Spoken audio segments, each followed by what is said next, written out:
Salutare, oameni buni! Viața la țară cu Daniel. Dacă spunem viața la țară cu Daniel, la țară nu stăm numai prin grădină, curățăm pomi sau, mă rog, alte sfaturi pe care mai vi le dau eu pe acest canal. Nu. Mai și construim. Bineînțeles, nu am făcut și nu fac acest clip pentru ca să mă mândresc cu ce fac eu sau, mă rog, ceva de genul. Nu. Vreau să vă vorbesc puțin despre talaj. Da, poate sună ciudat. Mulți poate nici nu au auzit de așa ceva. Ați văzut la începutul clipului ce făceam eu pe acest abric, așa este. Este un aparat de rindeluit, să spunem așa. Ce făceam? Rindeluiam aceste lemne. Ele vin mai fine la atingere și dă bine în momentul când le tratăm contra umezelii, contra dăunătorilor, că și lemnul are, nu numai pomii, și lemnele după ce construim, au anumiți dăunători care le atacă. Și plus al mucegaiului, mă rog. Deci, luând o față dreaptă se vede și mai bine, e altceva.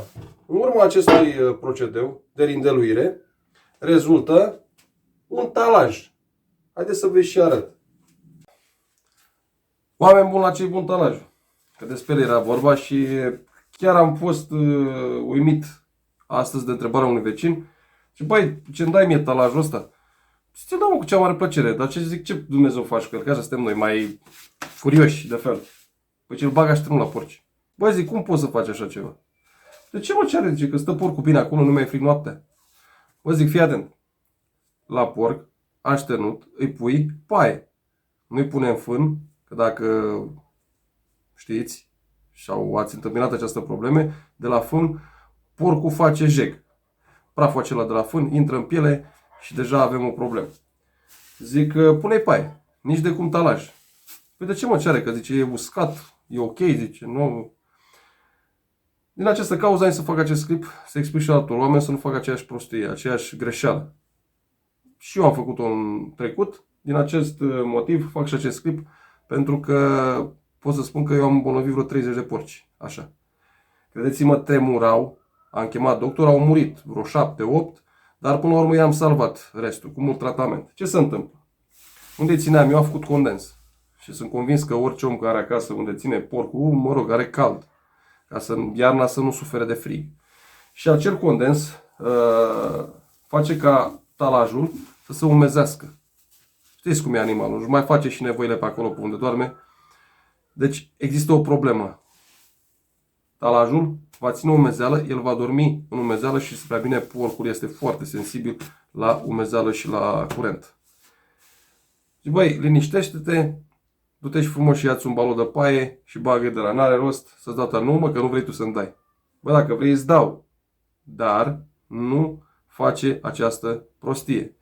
Din această cauză am făcut acest clip, să spun și altor oameni, poate vor la rândul lor să facă același lucru. Ai purceluș acasă sau ceva, bagă niște paie acolo, v-am zis, evitați fânul pentru că la fân este o problemă. Face, praful acela intră în piele și greu îl mai scoatem. Și nu puneți talaj. Una, că ține umezeală și va răci, dar nu mai faceți bine.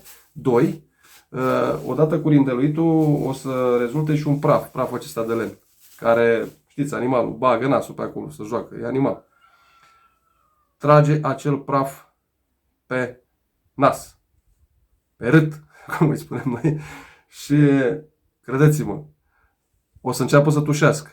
Noi automat o să spunem că e răcit, chemăm un veterinar, îl tratăm de răceală, dar el în fond are cu totul și cu totul altceva. Deci evitați acest talaj să-l băgați la porci. Ce putem face cu el? Că e simplu. Băi, dar îți rămâne. Ce faci cu el? Bagă-l pe foc, aprinde foc cu el. Este bun, este uscat, îl depozităm în saci, undeva pus acolo ferit de umezeală și ne ajută să aprindem focul. În același timp, în combinație cu rumegușul, putem să afumăm carne. Sau, de ce nu, un pește, sau, mă rog, ce vrem noi să afumăm pe acolo, prin afumătoare. Înainte să folosea ca izolație. Și să făcea un compost din acest talaj, amestecat cu ipsos și să punea antegrinzi pe tavan, casele mai vechi. Când nu exista vată minerală, mă rog, spumă de nu știu. Mă rog, acum dacă ai bani faci orice și într-o perioadă foarte scurtă. Bani să ai, că de restul se ocupă oamenii bine instruiți și bine școlarizați și vedeți ce laud meseriași. măcar de am avea numai din ăștia. Din contră, pot să spun că fac aceste lucrări, că trec dintr-un subiect în altul, datorită meseriașilor pe care eu nu-i găsesc. Și dacă găsești meseriași, sunt meseriași din aia care am văzut și nu mai trebuie să mai spun nimic. Deci talajul îl foloseau și la anumite lucrări la casă. Deci izola.